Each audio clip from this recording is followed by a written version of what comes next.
Huyu kijana anaitwa William Samoei Ruto. Mimi ndio nilikuwa mpinzani yake mkali. Hakuna mwingine. Hata nikasema wakate miti huko kwao. Hata jinyonga. Lakini ukiangalia kazi ile amefanya kwa miaka 2, sisi hatungeliweza hata kama kwa miaka 5, miaka 10.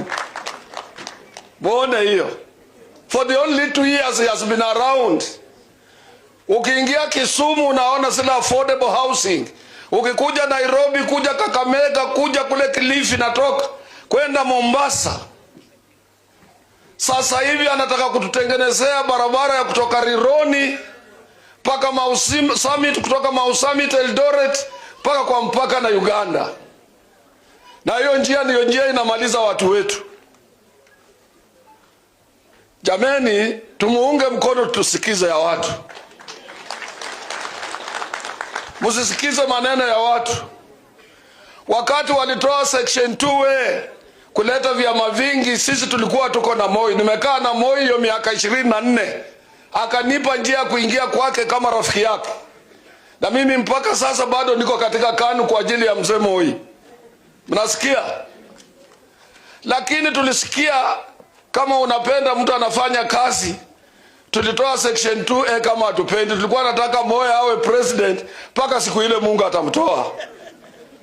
Sasa hivi sisi watu wa zamani, ukituuliza kama William Samoei Ruto anaweza enda nyumbani, tutakwambia hapana, tutakataa. And what he's talking about, Kenya to be a first country or among the first countries in the world or among the developed countries in the world, hiyo inawezekana. Watu wasilete propaganda, hii haiwezekani, watu wanalala njaa, watu wanafanya nini? Yesu Kristo alitengeneza chakula, kila kitu, samaki 2, mikate mingapi? 5.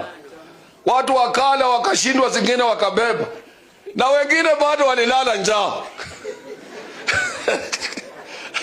So huwezi kutosheleza kila mtu. Sisi tunasema ya kwamba tumuunge mkono, anaweza kugeuza sura ya nchi hii. He is brave, na yeye hajali ya kwamba mtamtoa, anajali maslahi ya Wakenya na kubadilisha nchi yetu. Kwa hivyo sisi ningeliwasihi haswa young people, you need to have future in a country that is developed, a country that attracts both direct and indirect investments, a country that allows investors to come in, it has manufacturing plants, and it has facilities to provide. And the only person who can propel us to that particular country is no other than William Samoei Ruto.